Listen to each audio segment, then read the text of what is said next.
Hello, horror fans, and welcome back to Dead by Daylight. In this episode, I'm going to cover the backstory of Zarina Kassir.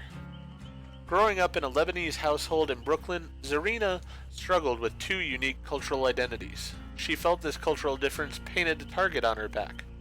To avoid ridicule and bully, she observed what popular kids liked and learned to project the image they preferred.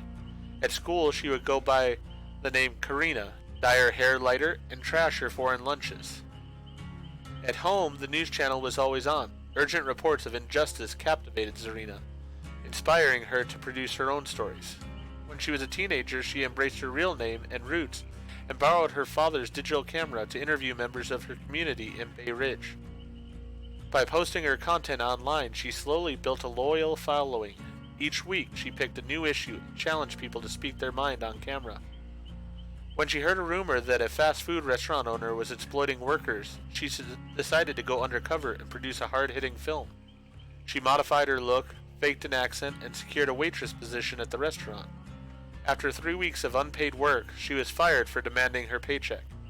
To retaliate, she posted clips of the restaurant owner's abusive behavior, and within hours the news had picked up her story, but somehow spun it to create sympathy for the restaurant owner. Embittered by the experience, Zarina committed to become an independent producer and filmmaker. Her first feature film was for a competition at school inspired by an English class poem about Sacco and Vanzetti, two Italian migrants controversially executed for murder. Her film won first prize and launched her as an uncompromising documentary filmmaker. Months later, her world turned upside down. A public video surveillance camera filmed her father carrying two coffees at a street corner a few blocks from home. A tall hooded man stood behind him. The man shouted something at her father, who took a step back, startled.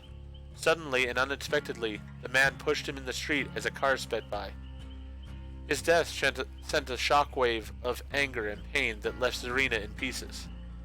The perpetrator, Clark Stevenson, was soon arrested and incarcerated for manslaughter.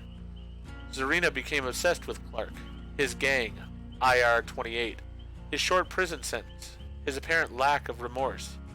A year went by and she had uncovered enough about Clark to shed more light on his crime. With the last of her inheritance, she bought a new camera and a plane ticket to Nebraska and bribed the warden at Hellshire Penitentiary to let her interview Clark. She filmed their first meeting and asked him about her father and his gang and his violent tendencies. Clark refused to talk, but in the weeks that followed, she used her research to push his buttons and finally got a confession of a premeditated crime. Zarina's film became a tribute to her father and the trail of blood left by gang violence. When the news finally picked up the story, it was because the film had gained international acclaim. Some inmates contacted her when they heard about her documentary. Most of them shared eccentric anecdotes in hopes of being filmed, but one story stood out from the rest. An entire wing in Hellshire Penitentiary was sealed off because of the Mad Mick massacre. The official story was an Irish outlaw had heartlessly slaughtered the warden and his guards. From working on her Sacco and Vanzetti film, Zarina knew that the official story wasn't always the true story. She investigated Hellshire's records and found an Irish-American inmate sentenced to 20 years for assault in 1860. According to the penitentiary's blueprint, the sealed-off wing was part of the Hellshire's original infrastructure. If she reached that sealed-off section, she could shed some light on the Mad Mick story.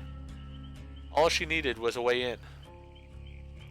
Next morning, she was joining the Hellshire Penitentiary walking tour. She blended in the crowd of jet-lagged tourists and veered off when they headed toward the kitchen. She'd memorized the blueprint and knew exactly where to go and how to avoid surveillance cameras. An unexpected security detail nearly cut her investigation short, but she was able to hide under an old, dusty prison bed. When the guards disappeared, she continued her search and finally found Mick's cell.